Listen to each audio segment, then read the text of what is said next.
Hello everybody, the Utopian Duelist here, and today we have a long-awaited video. We have my Pendulum Magician deck profile. I have not posted one of these in a very long time.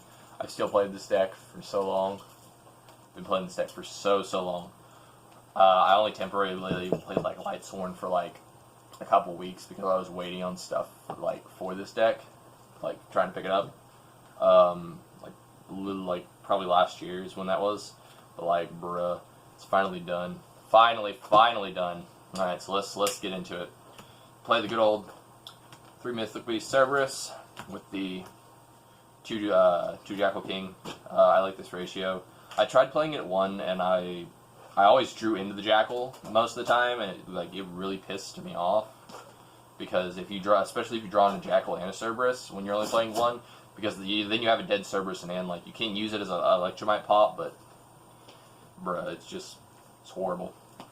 The good old Dankworm engine. Nothing better than Dankworm. This is not a Guard Dragon build. This is a PK Pendulum Magician build because I think the Guard Dragon engine is crap. It is so easily interruptible, and it's so crap. One well placed hand trap. It doesn't even have to be that well placed. Just one hand trap can fuck over that entire combo. But this one, even off of a shit brick, I can put up 4 negates. Like, it's so much better in my opinion. But anyway, got your 7s. These are great for your absolutes. Got your dark level 4s for your XCs. Super good, super good. Got your chronograph package. Another thing is super good. I really like opening this one in like a Master Cerberus, because I like opening the Dark Worm, but I prefer to open the Dragon Shrine with it.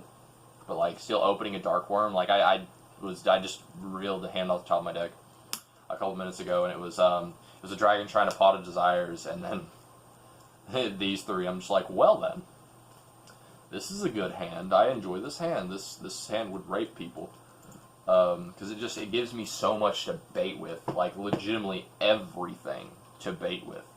Because I have a Dragon Shrine to bait with. I have a Dark Worm normal summon to bait with. I have a Master Cerberus to bait, or actually you usually don't bait with the Master Cerberus because if it gets Ash, you're kind of fucked, but it's usually the one you do last. And I have a Chrono to bait with, so it's like, either way, I'm just sitting pretty, no one's going to touch me. And I still have plenty of resources, and then I have a Pot of Desires to get more, so it's even better. 3 Harmon, because Harmon's best card in deck. 3 Wisdom Eye. Wisdom Eye's best card in deck. 3 Oath, because Oath's the best card in deck. Every card in this deck is the best card in the deck. This thing's so consistent. I love it. How did these get mixed up? But yeah, just opening any of these like in your starting hand is always like super good. The only one you don't want to see all the time is like Oath, just because like normally you want to whiz into that or pen call into it. But either way, and we get down to our 1 of Magicians, 1 purple, 1 black. 1 Jank and 1 Pit. I used to play 2 black, 1 purple and a Jank instead of playing a Pit. But then I was like, Pit's really good right now, especially against the back row that like certain decks put up. It even helps me in like my my Sky Striker matches. It's like if you can pop that Widow Anchor and make them have to chain it and like use it on something they don't want to use it on, or just let it pop. It's just less interruption during your turn, and then it's so much to get around. It even helps against like my Salad Boy matchups, even though Salad Boy are shit. Like, it just helps so much because you can just pop that back row or they can negate it. It's just bait for days.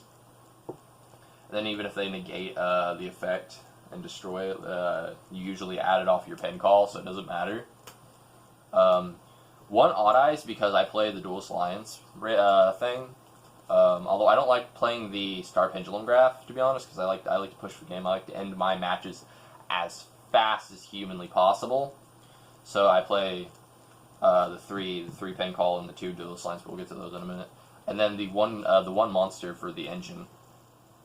The 1 monster for the Phantom Knight engine is this. I'll get into this in a minute, how you use that, if you don't know. 2 Duelist Alliance and 3 pen call. This is the most effective ratio in my opinion because you always want to see at least a pen call. and this is going to get you into your pen call. But if those rare opportunities where you open 2 of them, you just take it and you search the odd eyes, and it's a free 7 to help make your absolute if you need it, because you're not always able to get into a dark worm. So it's a free absolute if you need it, and then it also does a fuck ton of damage. And with one of the engines I side, it's just guaranteed game, and I'll get to that in a minute as well, because I'm going to profile my side deck.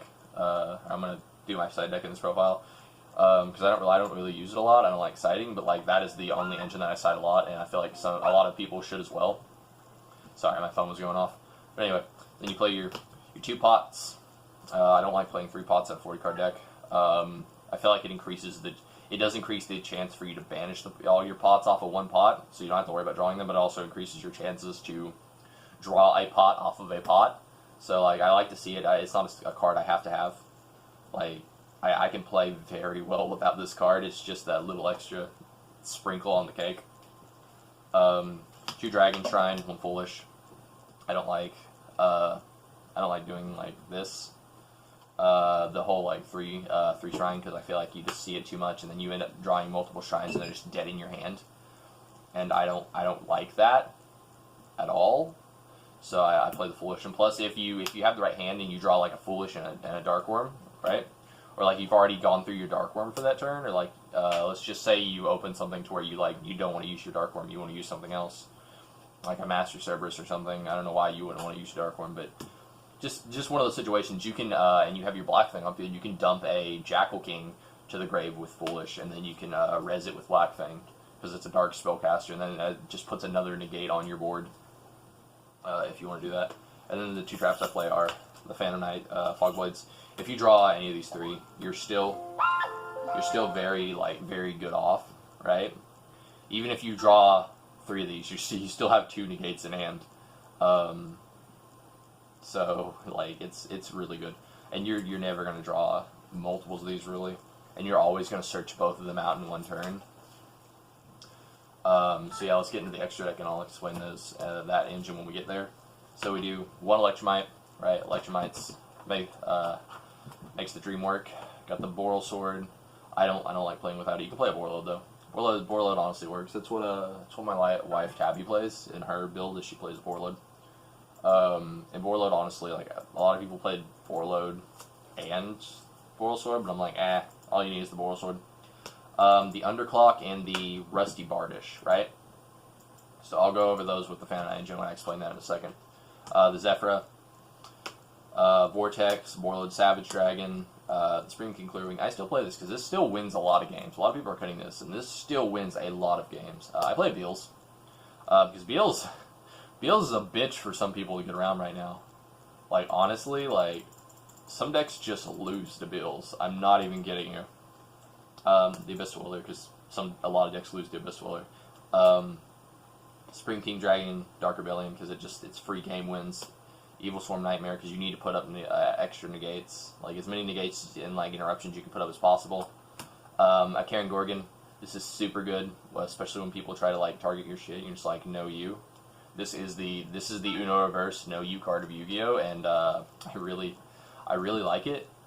I don't see a lot of people playing it nowadays, but like I see some, but it should be played more. There's a lot of value in playing this card. 1 Tornado. This is what I usually side out most of the time, because like Tornado isn't super useful against a lot of matchups nowadays, because I already play a lot of back row hate. So between like all the ways I can pop things. And just stop my opponent from doing things. But like if I need to, that's why main is, in case I need to get over like some dumb floodgate or something. I can try to push into a tornado, pop it, and then go off. And then your absolute. So yeah, let's get into the Phantom Engine. 3 cards main, which makes it very easy to just side these out for a playset. By the way, for like a playset of something, like a playset of Pancretops or something, very, very easy. So basically what you do is you can start off with any monsters. You can start off with that. This is already assuming your Electromite's on board, right? So let's grab that. So this is already assuming your Electromite's on board. So you literally just take a dark and... Because most of the time you're going to have that one wisdom eye that you popped in your scale or something anyway if you don't pen call, right? So literally all you need is this to do this whole engine, because you just take your light and your fire, you make an underclock, then you take your underclock and your time gazer, you make your Rusty Bardish. Rusty Bardish dumps the Phantom Knight Boots from deck to grave to set a Fog Blade, and then you banish you banish it from your grave, right, to add another Fog Blade and set that. So 3 cards get you 2 negates plus a monster that anytime you summon underneath it, summon a Dark Xyz monster underneath it, which is half of your fucking... Like, that's another reason why I play Karen Gorgon, is he works really well with this card. Anytime you summon a Dark Xyz monster underneath it, you get to pop a card, and then these Fog Blades, once they go, you can banish those from the graveyard to bring this back. And then you can summon shit beside it to pop things as well, so it's just a really good engine for just saying, hey, fuck you to your opponent. So that's good. So yeah, that's basically how that works. Really, really, you can make it basically off of anything. And there's another way to do that as well. Like if you open like really fucking, not really good, but like if you just open well. Let's put that back. So if you do that, and you open with the Absolute, right? Like if you can make your Absolute. So you make your Absolute, and then you just have your one little shitty dark monster sitting over here. I'm using this because no one wants to have this sitting on board after their Pendulum Summon. They want to use that to make their Electromite and then be done with it. It's the same exact thing, because then you do this. And this actually puts more negates on board, so you make your Underclock Taker, right? And then the Vortex goes underneath it, and then you use Underclock Taker in your Dark to make this, and then just do the same thing. Dump, set, banish, set. And then you're sitting here with just all this negation, right?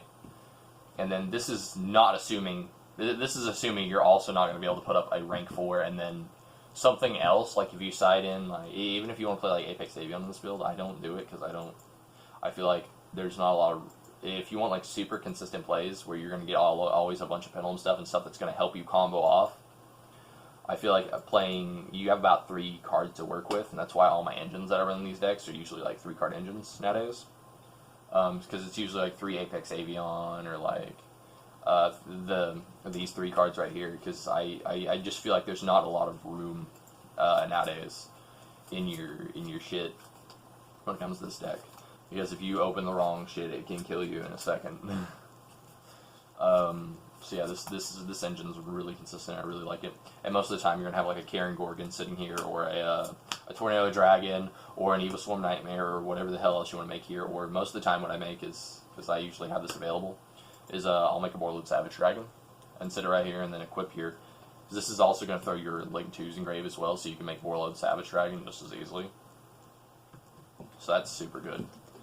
So yeah, you can just put up like 4 or 5 negates, and then the way the engine works, you can still put up like 3 or 4 negates, sometimes 5, and then you can still like have a couple cards left in hand.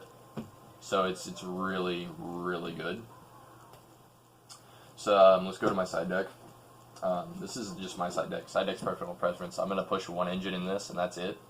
So you have your Pancreatops. Pancreatops is super good. He's a 7, so you can Pendulum Summon it as well. If you open it going first, right? If you think they're going to make you go second, then just like, you know what, go first. Then you can Pendulum Summon it. Danko. Even if you want to main deck these, actually, you can main deck these if you're not into the Phantom Knight engine. Because they're good. They're really good, just like interruption during your opponent's turn. And then if you are forced to go second, then they're there, and you have them just to fuck with your opponent. Danko's for Sky Striker and everything else that plays spells and traps that have to be set. This is one card. I said I was only going to push 1 engine, but these are like, I'm going to push these a little. These are really good. You pay 1,500 life points to declare 1 attribute and type, and then your opponent has to choose 1 monster on their side of the field to send to the graveyard with that attribute and type, and then monsters with that name cannot be activated for the rest of the turn. So what this does is this gets around anything that says it's unaffected, because you're not affecting it. It's not, your opponent has to choose which one. So that means they're choosing to send the grave. That's your opponent's shit. This gets around anything that's unaffected, anything that's not targeting, anything that's just anything. So it's super good. 3 Cosmic Cyclones, because fuck anti-spell. That's all I'm gonna say. Just fuck anti-spell. Fuck anything that would normally annoy me. That's a spell or trap. Fuck Salad Boy, because once you banish those spells and traps, they're not going to be able to recur them as easily. Alright, and then here's this engine that I was talking about, right? I'm just going to go ahead and say I side one Cowboy for late game situations when I'm low on time. And everyone should if you can make it, because that 700 life, that 800 life points you burn wins you games. I will not begin to tell you how many games I've won off of just like going into a game 3 and then just having like seconds left and just being like, alright, make Cowboy burn 8. I win, you know what I mean? Alright, this is the engine that I love the most, and this is the engine that the Oddice goes along with. The Oddice is good for doing a lot of damage anyway, but like, all you have to do is side in 3 cards. You can even side the Oddice out if you want to, if that's what you feel like you need to do. You side in 2 in the extra, and 1 in the main. Alright, because no one thinks about this, and every time I tell people about Utopia Roots, they're like, oh, it's bad, it's fucking garbage, you know, I'm just like, no. It wins you games, because you make 2 level 4s, just any 2 level 4 monsters, to make the Utopia double. You detach your fucking, let me grab a, you detach your 1 overlay material, right? So you detach your 1 overlay material, you add a double or nothing, and you overlay Utopia Beyond. When Utopia Beyond hits the field, Utopia Roots, or not Roots, but Utopia Double is doubling its attack, right? I know you cannot use the double or nothing really, but it's discard fodder, and it's just something to scare your opponent with. If you set it, like if you have multiple cards in hand and you set the one, because they already know you're going to be playing Fog Blades and shit. So you can just scare your opponent with that if you want to, if they're not dead from this. So it doubles its attack, so this is 6,000. If y'all don't know what Utopia Beyond does, it zeroes out every monster on your opponent's side of the field. So everything your opponent has is going to be sitting at 0 attack, and you have a 6,000 monster, plus whatever the hell else you make, plus that normal board. Oh, Jesus. Sorry. That you would have, like, that level 4 monster you make next to, like, your Vortex and everything else, right? It will just be your Utopia Beyond that you make off of your Utopia Double. And you're just going to be able to OTK your opponent's second if you make Boral Sword, literally anything. Especially this thing. This thing does 5,000 over a 0 attack point monster, because it does double battle damage. So you're doing 6,000 and 5,000, which is 1,100, or 11,000? Yeah, 11,000, something like that. I'm probably not right about that. I'm bad at math. So you just tell your opponent to suck your dick and then go on with your day. Legitimately, like, it's so good. But anyway, guys, I hope you enjoyed the profile. This deck's really good if you want to play Pendulum Magician. This is my preferred build. I've play tested them all. I think the Guard Dragon engine's garbage. I'm being super honest. I really do. Super inconsistent. Goliath floats like a motherfucker for one. But anyway, guys, I hope you all enjoyed the video. Like, subscribe, you know the rest, guys. See ya. I got the Glock in my robbery, 17 shots, no 38. Yeah, I got the Glock in my robbery, 17 shots, no 38. Yeah, she's fine, wondering will she be mine. Walk past, I press, rewind, see that